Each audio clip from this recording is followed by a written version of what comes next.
गौसे आजम conference, लेकिन हकीकत में वो होती है मुस्तफा की मिलाद पाक। जोर से बोल दो। आप कुछ बोल देंगे तो शायद मेरी कुछ हिम्मत बढ़ जाएगी। जरा मोहब्बत से बोल दो। एक ही नबी का जिक्र बार बार किया जाता है, ये तबीयत उकताती क्यों नहीं? गुलाम सरवर भाई गजल के बहुत बड़ा शायर, जिसकी गजल बहुत ज्यादा हिट हो तो लोग कहते भाई एक बार और पढ़ दो, और अगर बहुत ज्यादा पसंद किया जाता हो तो लोग कहते एक बार और पढ़ दो, और अगर बहुत ज्यादा मकबूल दिल को छू लेने वाली गजल हो तो लोग कहते एक बार और पढ़ दो। यानी अगर उसको कोई 5-6 बार पढ़वा दे तो अगला कहता है भाई अब आप अपनी कैसेट बदल लो, कुल मिलाकर आपके पास आखिरी और पहला माल यही बचा है। यानी आदत और नेचर के खिलाफ है कि किसी एक का तस्करा बार बार न किया जाए, किसी एक की तारीफ बार बार न की जाए। लेकिन क्या बात है जनाब, मजलिस से दस्तारबंदी की तो नबी का जिक्र, आजान और नमाज की तो नबी का जिक्र, खुतबा हो जुमे का तो नबी का जिक्र, तवाब हो काबे का तो अदा पैगंबर की, ज़कात दिया जाए तो तरीका हो मुस्तफा का, नमाज पढ़ी जाए तो याद आवे मुस्तफा। आए है सुभान अल्लाह माशाअल्लाह, सुभान अल्लाह सुभान अल्लाह माशाअल्लाह। तकाजा भी यही था कि मैं भी बैठ गया, इसलिए कि मेरे नबी ने नफरत का जवाब नफरत से नहीं, नफरत का जवाब तो मोहब्बत से देना सिखाया। बेशक सुभान अल्लाह माशाअल्लाह। मैं बैठ गया, मैंने कहा पंडित जी बैठ जाओ। सुबह सवेरे का वक्त था, गंगा जमुना पार कर रहे थे, बातों बातों में कुछ बातें होने लगी। एक पंडित जी ने मुझसे पूछ लिया, मौलाना आप लोग सोते जागते उठते बैठते खाते पीते चलते फिरते एक ही नबी का जिक्र करते हो, तबीयत नहीं उकताती? थोड़ी देर के लिए तो मैं भी चुप, लेकिन जिसके गले में ताजु शरीया का पट्टा हो, आहा सुभान अल्लाह माशाअल्लाह, और जिसने रईसुल कलम अल्लामा अरशदुल कादरी अलैहि रहमतुर रिजवान की चटाई पर बैठकर रोटी खाई हो, वो न किसी मैदान में हारा है न कहीं हार सकता है। मैंने थोड़ी देर के बाद कहा पंडित जी आपके सर के बाल और चेहरे की दाढ़ी ये दोनों सफेद हो चुकी है, सही बताइए आपकी उम्र क्या है? उन्होंने कहा 65 साल। मैंने कहा पंडित जी 65 साल से आप पीते क्या है? बोले पानी। मैंने कहा कमाल है पंडित जी, 65 साल से एक ही नल का पानी पी रहे, तबीयत नहीं उठता? मैंने कहा अच्छा खाते क्या है? बोले रोटी। मैंने कहा कमाल है पंडित जी, 65 साल से एक ही गेहूं की रोटी खा रहे, तबीयत नहीं उठता? एक हफ्ता तो प्लास्टिक की रोटी खा लो। बोल पड़े पंडित जी, मौलाना अगर हम पानी छोड़ दें, अगर हम रोटी छोड़ दें तो याद रखना मुझको दुनिया छोड़ना पड़ेगा, इसलिए कि पानी और रोटी मेरी जिंदगी की बुनियाद है। मैंने कहा पानी और रोटी तेरी जिंदगी की बुनियाद है, और नबी का जिक्र मेरे ईमान की बुनियाद है, मेरी मग़फ़िरत की बुनियाद है, मेरी निजात की बुनियाद है, मेरी बख्शिश की बुनियाद है। तू अपनी सेहत की बुनियाद नहीं छोड़ सकता, हम अपने ईमान की बुनियाद कैसे छोड़ दें? अपनी मग़फ़िरत की बुनियाद कैसे छोड़ दें? अपनी निजात की बुनियाद कैसे छोड़ दें? तुझको तेरी बुनियाद मुबारक हो, मुझको मेरी बुनियाद मुबारक है। नारे तकबीर, नारे रिसालत, मसलके आला हजरत, ताजदार औलिया कॉन्फ्रेंस, मदरसा हबीब मिल्लत। सुभान अल्लाह माशाअल्लाह।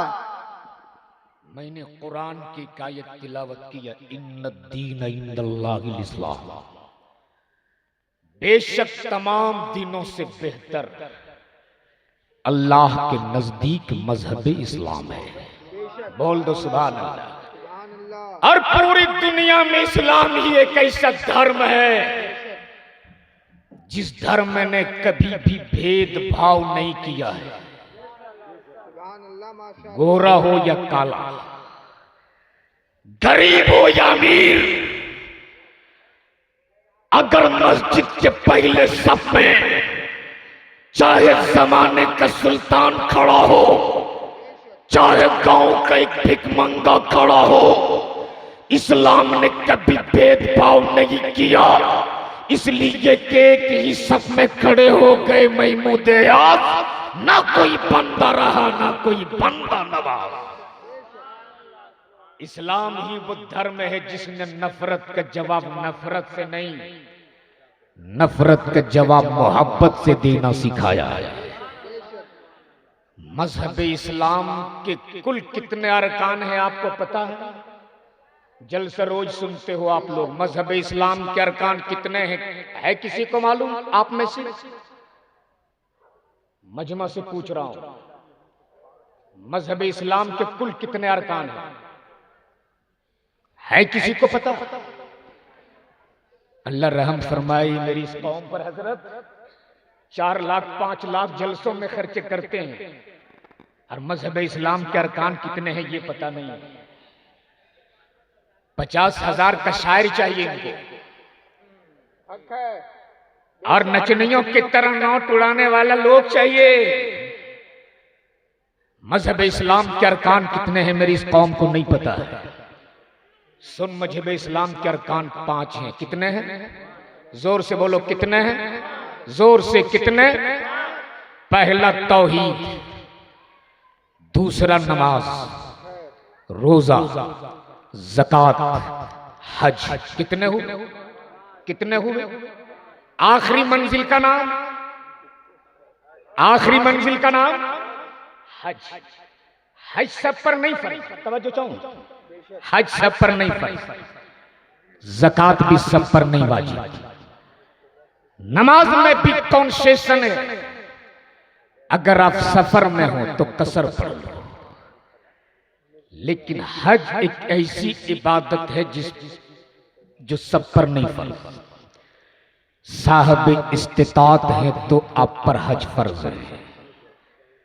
लेकिन आज हजरत, अगर अल्लाह ने थोड़ी सी दौलत दे दी तो पान दुकान, चाय दुकान में सीना ठोक के कहता हो, इमाम साहब मैंने 5 हज किया है, 5। याद रखना, जिंदगी में सिर्फ एक हज फर्ज है। पूछ लो मंच पे उलमा का नूरानी काफिला है, जिंदगी में कितनी बार हज फर्ज है? कितनी बार? सिर्फ एक बार। लेकिन आज सीना ठोक के कहते कि मैंने 5 हज किया है। हज करो, मैं उसका मुखालिफ नहीं हूं, लेकिन पहले पड़ोसियों का हक अदा कर लो तब, पहले भाई का हक अदा कर लो तब, पहले वालिदैन का हक अदा कर लो तब। आओ थोड़ी देर के लिए चलो चलते हैं इमाम मालिक बिन दीनार की बारगाह में। इमाम मालिक बिन दीनार शहर के चौराहे पर खड़े हैं। हाजियों का काफिला अल्लाहुम्मा लब्बैक की सदाएं देते जैसे ही शहर के चौराहे से गुजरा है, इमाम मालिक बिन दीनार फरमाते, लोगों ये कौन लोग हैं? ये कौन लोग हैं? लोगों ने कहा ये हाजियों का काफिला है, हज बैतुल्लाह को जा रहा है। इमाम मालिक बिन दीनार काफिले के पीछे दौड़ते दौड़ते काफिले के पीछे, और जहां से वो काफिला दिखते रहा, इमाम मालिक बिन दीनार उस काफिले को देख देख कर रोते रहे। इमाम मालिक बिन दीनार उस काफिले को देख देख कर आंसू बहाते रहे। जब हाजियों का काफिला आंखों से रुपोश हो गया, इमाम मालिक बिन दीनार फरमाते, ओ जाने वालों, मुझ गरीब का भी सलाम लिए जाओ। ओ जाने वालों, मुझ मजबूर और बेकस का भी सलाम लिए जाओ। जब तक वो काफिला दिखते रहा, इमाम मालिक बिन दीनार उस काफिले को देख देख कर रोते रहे। जब काफिला आंखों से रुपोश हो गया, इमाम मालिक बिन दीनार लौट आए और लौटने के बाद फरमाते, लोगों अगर मैं जिंदा रहा तो आने वाला साल मैं भी हज्जे बैतुल्लाह को जाऊंगा। जोर से बोल दो। अब इमाम मालिक बिन दीनार लौट आए घर। रोजाना उनका मामूल क्या था कि वो कुछ न कुछ दीनार एक झोले में डालते जाते, इस नीयत के साथ कि आने वाला साल मैं भी हज्जे बैतुल्लाह को जाऊंगा। आने वाला साल मैं भी मुस्तफा के रोजे की जियारत के लिए जाऊंगा। दिन गुजरते गए, हफ्ते गुजरते गए, महीने बीतते गए। फिर हज्जे बैतुल्लाह का मौसम में बाहर सामने आ गया। फिर हाजियों का काफिला ऊंटों पे सवार अल्लाहुम्मा लब्बैक की सदाएं देते जैसे ही शहर के चौराहे से गुजरा है, इमाम मालिक बिन दीनार फरमाते, लोगों ये कौन लोग हैं? लोगों ने कहा ये हाजियों का काफिला है, हज्जे बैतुल्लाह को जा रहा। इमाम मालिक बिन दीनार दौड़ के घर घुसे, जमा की हुई रकम की थैली निकाली, 2-3 जोड़े कपड़े लिए घर से बाहर निकले। हाजियों का काफिला कुछ दूर निकल चुका था। इमाम मालिक बिन दीनार घर से निकलकर जैसे ही शहर के चौराहे पे पहुंचे हैं, इमाम मालिक बिन दीनार की नजरों ने क्या देखा? शहर के लोग जहां पे कूड़ा करकट डालते थे, शहर के लोग जहां पे कचरा फेंकते थे, कौम मुस्लिम के एक जवान साल बेटी उस कूड़े खाने को बड़ी हसरत से देख रही। और जब उस बच्ची को यकीन हो गया कि हमें कोई नहीं देखता, बच्ची बड़ी तेजी से नीचे लपकी और लपक कर कोई चीज उठाकर अपने आंचल में छुपा ली। जैसे ही बच्ची ने कोई चीज उठाकर आंचल में छुपाई है, इमाम मालिक बिन दीनार की नजरों ने देख लिया और देखने के बाद इमाम मालिक बिन दीनार ने उस बच्ची का आगे से रास्ता रोक लिया और रोकने के बाद फरमाते, बेटी बता, बेटी बता, वो कौन सी मजबूरी थी जिस मजबूरी ने तुझको इस कूड़े खाने पे लाके खड़ा किया? बेटी बता, वो कौन सी बेबसी थी जिस बेबसी ने तुझको इस कचड़े के ढेर पर लाकर खड़ा किया? बच्ची बोल पड़ी, इमाम मालिक बिन दीनार, आप मेरा रास्ता रोक कर क्यों खड़े हैं? जल्दी कीजिए, चले जाइए, वरना आप काफिले से छूट जाएंगे। आपका काफिला बहुत दूर निकल चुका है, जल्दी कीजिए वरना आप काफिले से छूट जाएंगे। इमाम मालिक बिन दीनार फरमाते, बेटी, मैंने तुझको बेटी कहा है बेटी, जब तक तू बताएगी नहीं, मालिक बिन दीनार का कदम एक बाल बराबर भी आगे नहीं बढ़ेगा। तुझको बताना होगा, तुझको बताना होगा। बच्ची बोल पड़ी, मेरा रास्ता रोक के क्यों खड़े हैं? मुझे जाने दीजिए, मुझे जाने दीजिए। इतने में बच्ची के हाथ से आंचल छूट गया। जैसे ही हाथ से आंचल छूटा है, मुर्गी का एक मरा हुआ बच्चा जमीन पर गिरा। जैसे ही मुर्गी का मरा हुआ बच्चा जमीन पर गिरा, इमाम मालिक बिन दीनार फरमाते, बेटी ये मुर्दार, ये मुर्दार, और नबी की शरीयत में मुर्दार का खाना हराम, मुर्दार का खाना हराम। इतना सुनना था, उस बच्ची की आंखें बरसने लगी। बच्ची बिलक बिलक के रोने लगी और रो रो के कहते, इमाम मालिक बिन दीनार, मैं किसी जाहिल की औलाद नहीं, मैं एक आलिम की औलाद हूं। ये मसला मैं भी जानती हूँ, ये मसला मैं भी जानती हूँ, लेकिन क्या करूं। बरसों पहले बाप का साया सर से उठ चुका था। मेरी माँ दूसरे के घर काम काज करके हम भाई बहनों का पेट पालती थी। आज से कुछ दिन पहले माँ का भी साया सर से उठ चुका। मेरी माँ ने भी दागे यतीमी दे दी। मेरा एक भाई भूख की शिद्दत से एड़ियां रगड़ रगड़ के दम तोड़ चुका है। मेरा दूसरा भाई भी भूख की शिद्दत इस कदर में ढाल है, अगर चंद मिनट में उसे खाना न मिलेगा तो मेरा भाई भी दम तोड़ देगा। लिहाजा मेरे उस दम तोड़ते हुए भाई की जान बचाने के लिए ये मुर्गी का मरा हुआ बच्चा खाना हलाल है। ये मुर्गी का मरा हुआ बच्चा खाना जायज है।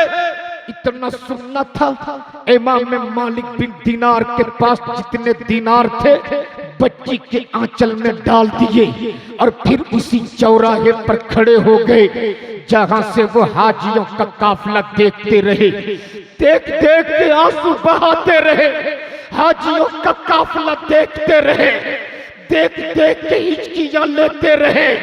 इधर पूरी दुनिया के अल्लाह के बंदे खाने काबा की चारों तरफ खड़े अपने अपने गुनाहों की मगफिरत की भीख मांगते।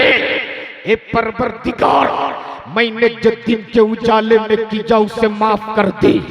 मैंने जो रात की तन्हाई में किया उसे माफ कर दे। मैंने जो मजमा में किया उसे माफ कर दे। मैंने जो तन्हाई में किया उसे माफ कर दे। तू रहीम है, माफ कर दे। तू करीम है, माफ कर दे। तू सत्तार है, माफ कर दे। तू गफ्फार है, माफ कर दे। इतने में अल्लाह का एक बंदा मुराकबे में आता और अर्ज करता, हे परवरदिगार, तेरे बंदे रुकू में रोए, तेरे बंदे सजदे में रोए, तेरे बंदे कयाम में रोए, तेरे बंदे सलाम में रोए, तेरे बंदे सफा में रोए, तेरे बंदे मरवा में रोए, तेरे बंदे मुज़दलिफा में रोए, तेरे बंदे अरफात में रोए, तेरे बंदे हरम में रोए। ए परवरदिगार, ये जितने रो रहे हैं, इन रोने वालों में तूने कितनों का हज कबूल किया, कितनों का हज कबूल नहीं किया। तो जवाब मिलता है, ए मेरे बंदे सुन, ये जितने रो रहे हैं, इन रोने वालों में मैंने किसी का हज कबूल नहीं किया, लेकिन मेरा एक बंदा जो काबा देखने नहीं आया है बल्कि यतीमों के दिलों पे मरहम रख रहा है, यतीमों की भूख मिटाने के लिए जिसने तवाफ़े काबा को कुर्बान किया है, ये अदा मुझे इतनी पसंद आई, उस नहीं आने वाले के सदके मैंने सारे हाजियों के हज को कबूल कर लिया। बेशक नारे तकबीर।